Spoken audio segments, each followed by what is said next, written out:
Vamos a orar, hermanos. Padre, seguimos ante ti.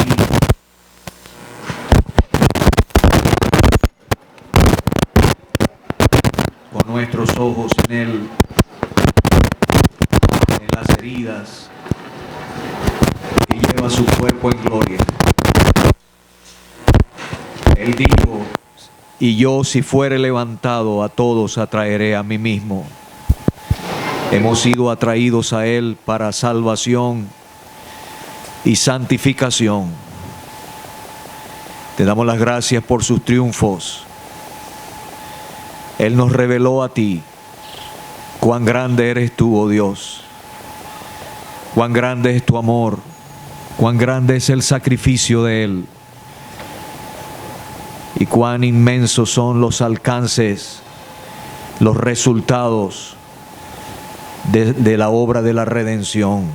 Queremos seguir delante de ti con la impresión recibida al hacer memoria de Él y a escuchar tu santa palabra. Ayúdanos en esta ocasión, da de tu gracia, que tu palabra venga de ti a cada corazón presente, a cada vida. Queremos pues encomendarnos a ti con acciones de gracias en el nombre del Señor Jesucristo. Amén.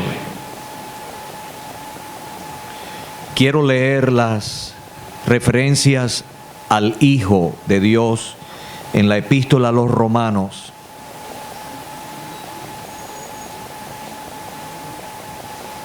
Romanos capítulo 1, comencemos a leer desde el versículo 1. Pablo, siervo de Jesucristo, llamado a ser apóstol, apartado para el evangelio de Dios, que Él había prometido antes por sus profetas en las santas escrituras, acerca de su Hijo, nuestro Señor Jesucristo, que era del linaje de David según la carne, que fue declarado Hijo de Dios con poder, según el Espíritu de santidad por la resurrección de entre los muertos. Ahora creo que estas dos menciones al Señor como Hijo de Dios tienen que ver con su persona, la persona del Hijo. Y dice versículo 5, y por quien recibimos la gracia y el apostolado para la obediencia a la fe en todas las naciones por amor de su nombre, entre las cuales estáis también vosotros llamados a ser santos. Versículo 9, porque testigo me es Dios, a quien sirvo en mi espíritu en el evangelio de su Hijo. Entonces creo que aquí es la proclamación del Hijo, el evangelio de su Hijo. El apóstol dice, versículo 13, pero no quiero, hermanos, que ignoréis que muchas veces me he propuesto ir a vosotros, pero hasta ahora he sido estorbado, para tener también entre vosotros algún fruto, como entre los demás gentiles. A griegos y a no griegos, a sabios y a no sabios soy deudor. Así que en cuanto a mí, pronto estoy a anunciaros el evangelio también a vosotros que estáis en Roma, porque no me avergüenzo del evangelio, porque es poder de Dios para salvación a todo aquel que cree, al judío primeramente y también al griego. Ahora pasemos al capítulo 5.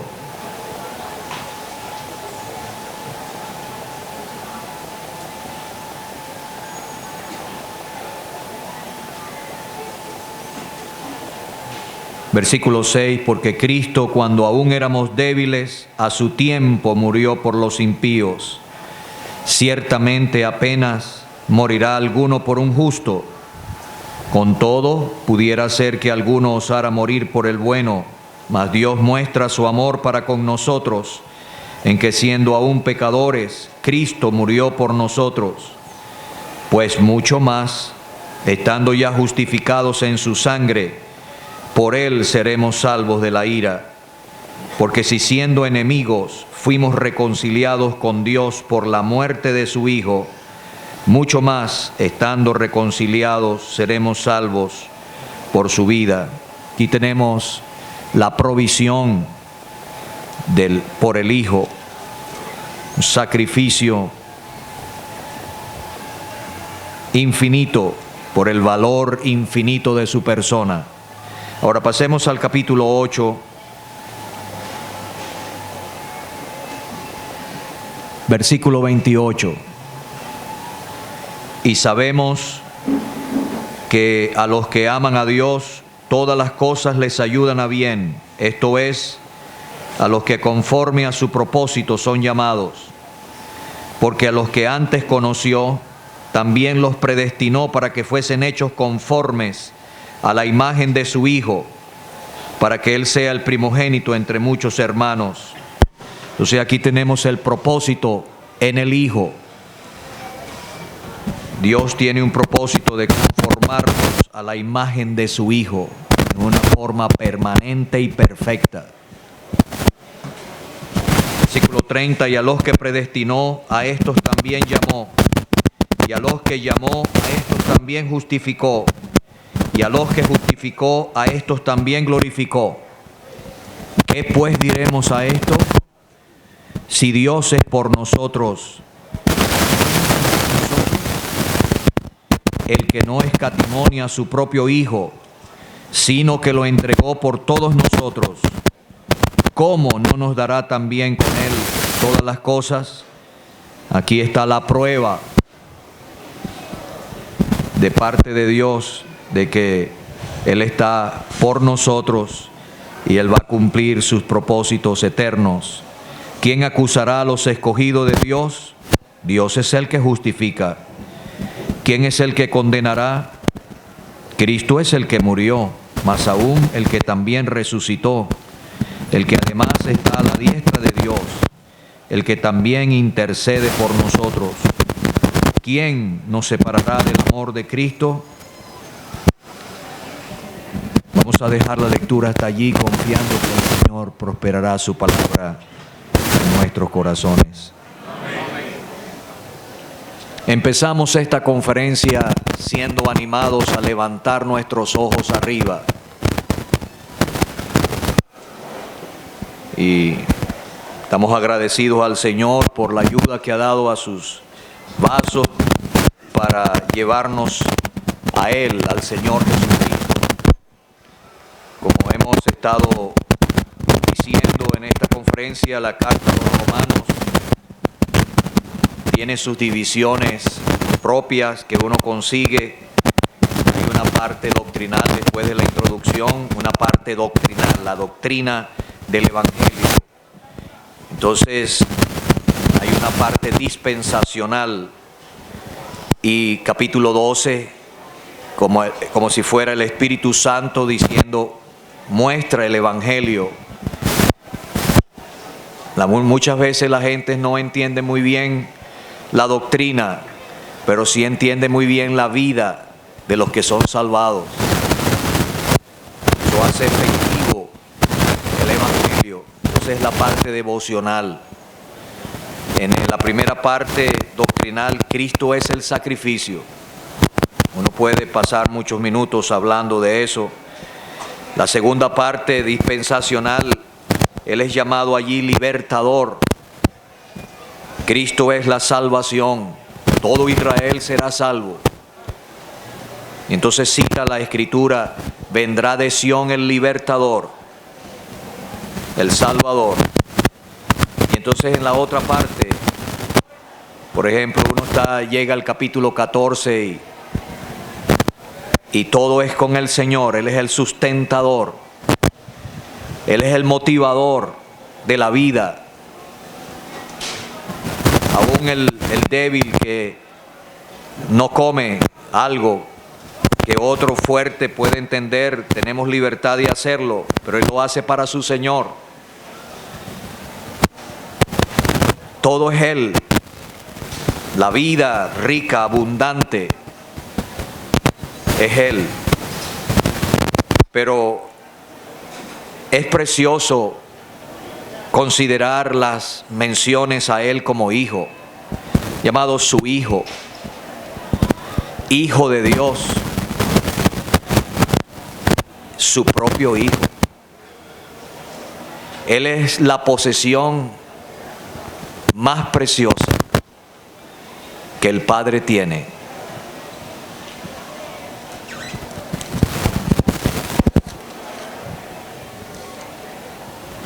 Y dice, el que no escatimó ni a su propio hijo, sino que lo entregó por todos nosotros.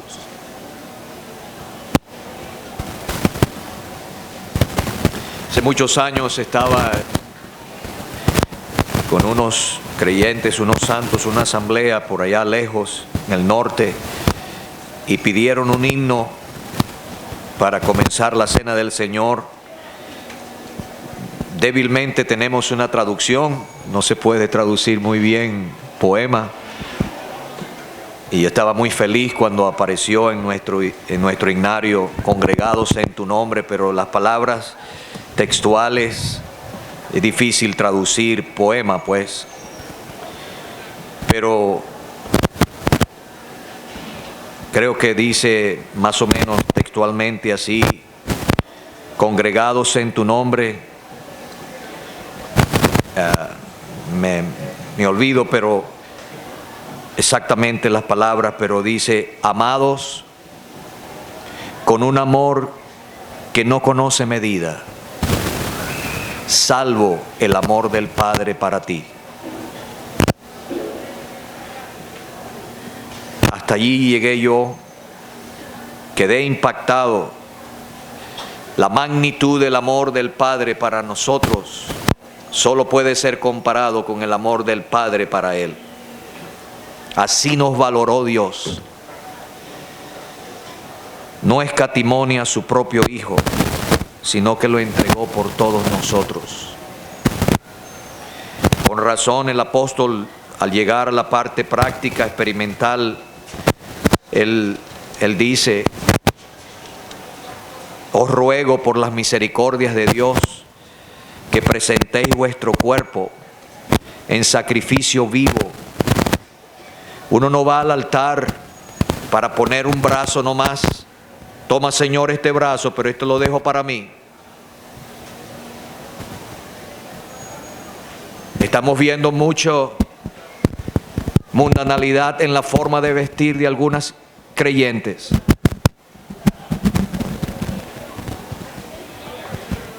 Necesitamos ir a Él, ir a la cruz, sentir los requerimientos de ese amor. Si Dios no escatimó ni a su propio Hijo, la más preciosa posesión del Dios Altísimo, del Todopoderoso, sino que lo entregó por todos nosotros. Yo no puedo tener reservas para Él, hermano. Quisiera darlo todo. Lamento que no lo amo como debo amarlo. El Señor nos ayude a vivir bajo la impresión de Él. Entonces, las menciones, primero es su persona. El apóstol dice, habla primero en el versículo 3, capítulo 1, de su humanidad, acerca de su Hijo, nuestro Señor Jesucristo, que era del linaje de David según la carne, su humanidad. Reverentemente hablando, el Espíritu Santo tomó un óvulo de la señorita María.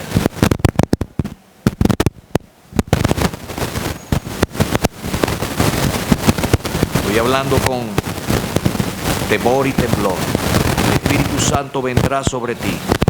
momento de la concepción.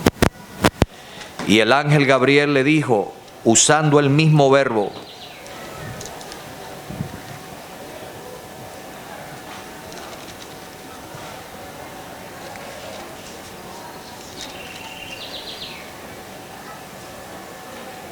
y concebirás en tu vientre.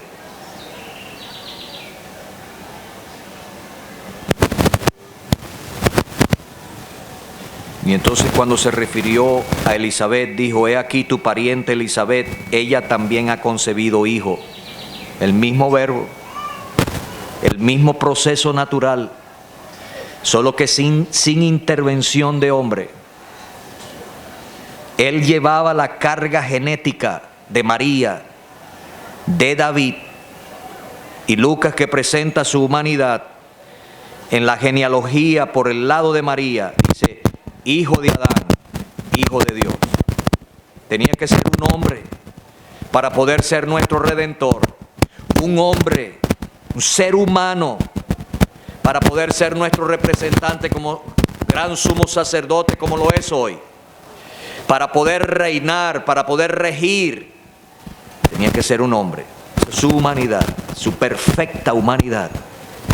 Por eso que capítulo 8 dice, en semejanza de hombre de pecado.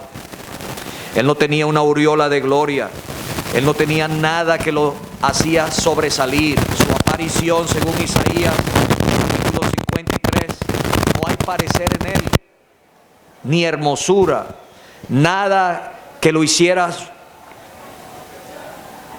diferente a los demás. Semejanza de hombre de pecado, pero él era sin pecado, un hombre. Pero entonces habla de su deidad. Fue declarado hijo de Dios con poder según el Espíritu de santidad por la resurrección de entre los muertos. Necesitaríamos más tiempo para hablar todo lo que significa este versículo, pero su resurrección demuestra su deidad. Era imposible que fuese retenido por la muerte. El Hijo eterno de Dios que se encarna para poder morir por nosotros. Y una vez consumada la obra, Él entrega su espíritu. Juan presenta a Él como Hijo de Dios, su deidad, y Él entrega su espíritu, porque Él es Dios. Jesús cargando su cruz, no dice que le llevaron la cruz o una parte de la cruz detrás de Él, porque Él es el Hijo de Dios. Murió y al tercer día resucitó. Era imposible que fuese retenido por Él, su deidad. Cuando hablamos de Hijo de Dios, no fue que Él empezó un momento a ser hijo. Nosotros cuando hablamos de un hijo, de un hombre, es porque tuvo un comienzo. Pero cuando la Escritura dice de Él de hijo, significa que Él es igual a Dios. Esa es su deidad, su nombre eterno. Y es su hijo,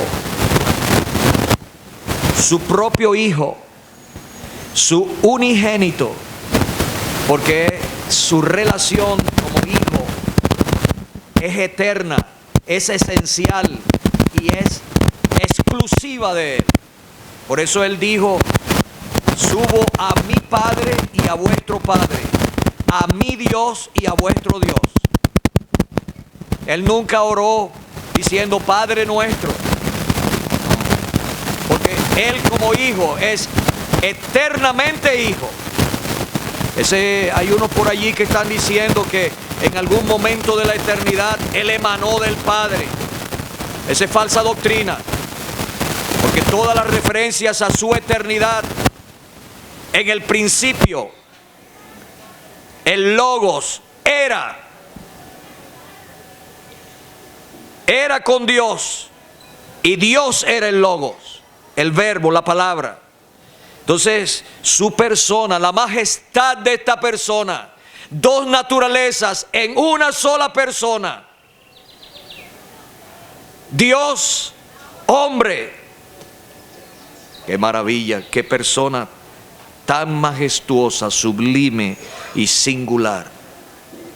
Pero entonces tenemos la proclamación del Hijo, a quien sirvo en mi espíritu en el evangelio de su Hijo. Y cuando Él dice sirvo en mi espíritu, todo mi ser está consagrado a la proclamación de ese Hijo de Dios. Yo estoy sintiendo mi deuda que tengo para con todos los gentiles. A griego y no griego soy deudor. Tengo una deuda que quiero cancelar. He querido ir a ustedes.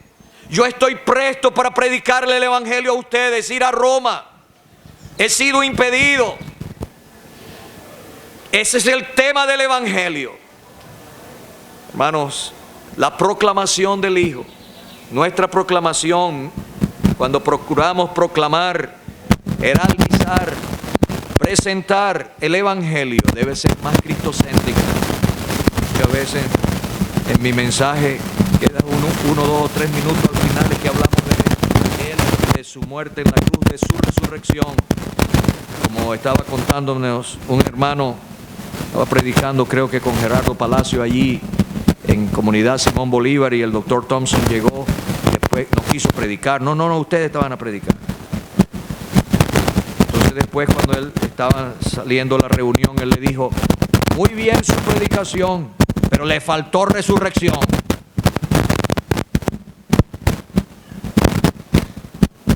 Y el hermano al día siguiente vino y el doctor estaba allí, ese Chucho Morán, y él trató de meter más resurrección. Cristo murió, pero Cristo resucitó. Y después, cuando estaba despidiendo en la puerta, le dijo, muy bien, pero le falta un poco más de resurrección. Bendita persona. ¡Qué evangelio! Él dice, no me avergüenzo del evangelio, porque es poder de Dios para salvación a todo aquel que cree. El Salvador presentado. Cristo murió por nuestros pecados. Fue sepultado y resucitó al tercer día. La proclamación del Hijo. Entonces tenemos la provisión.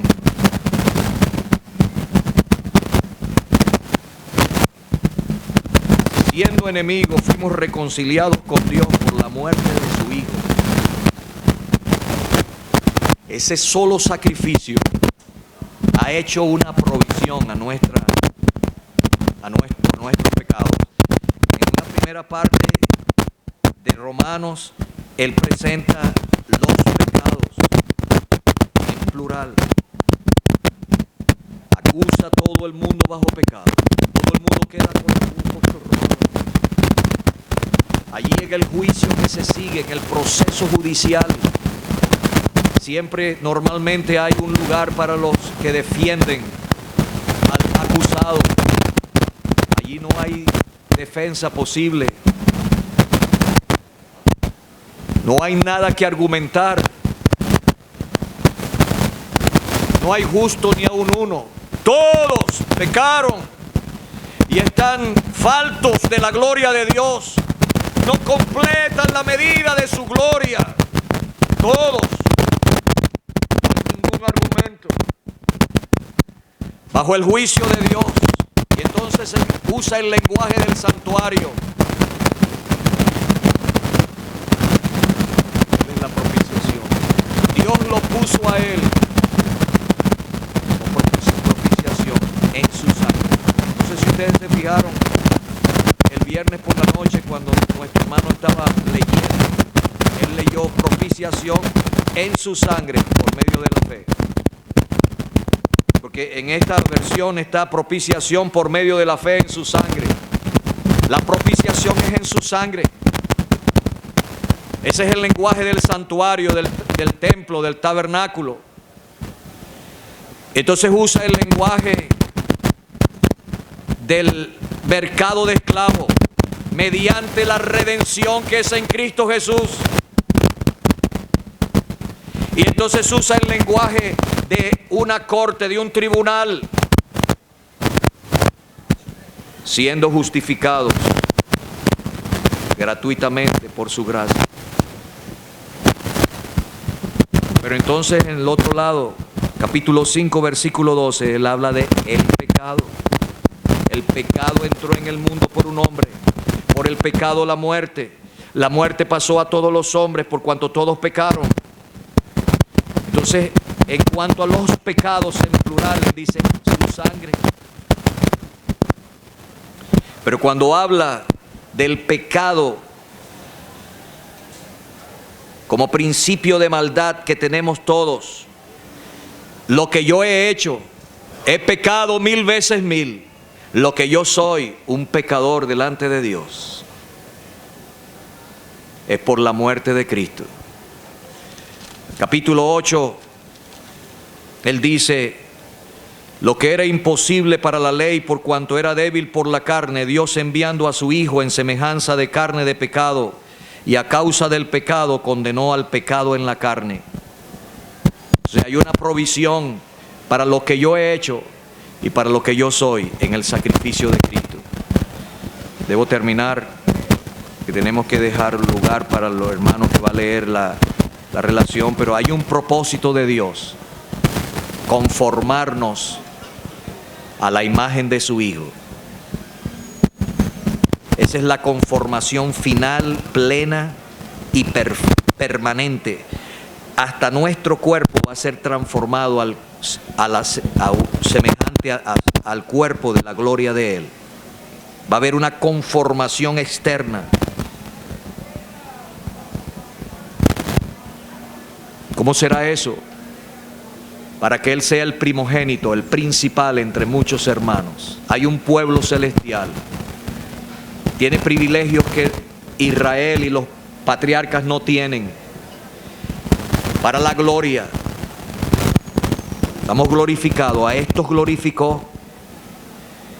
¿Cómo será aquel día cuando estemos conformados a Él? Mientras llega ese día, debemos experimentar la transformación a nivel de nuestro ser, de gloria en gloria, transformados a su imagen, que el mundo vea al Hijo de Dios en nosotros.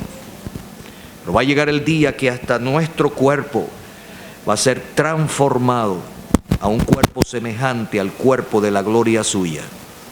Es el propósito de Dios y la prueba de que Dios está por nosotros, que sus propósitos no van a ser frustrados, se van a cumplir en este interín, en este peregrinar.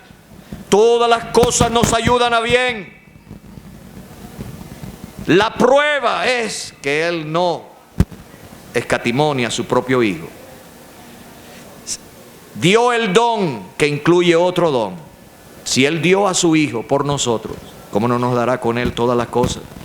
Así que confiamos en este Dios que está por nosotros. Eso no es como decirle por ahí en Carlos, Dios conmigo, ¿quién contra mí? Sacándolo fuera del contexto y viviendo en el pecado. ¿Qué es eso? No, Dios está por nosotros. Y ahí está la prueba. No escatimó a su propio Hijo, sino que lo entregó por todos nosotros. Estamos confiando que Él nos dará con Él todas las cosas. Él nos va moldando, nos da la gracia para enfrentar la prueba, la disciplina, nos va acomodando, nos va conformando a esa imagen, hasta que llegue el día cuando nos presente en gloria, conformados a la imagen de su Hijo. Que Él bendiga a su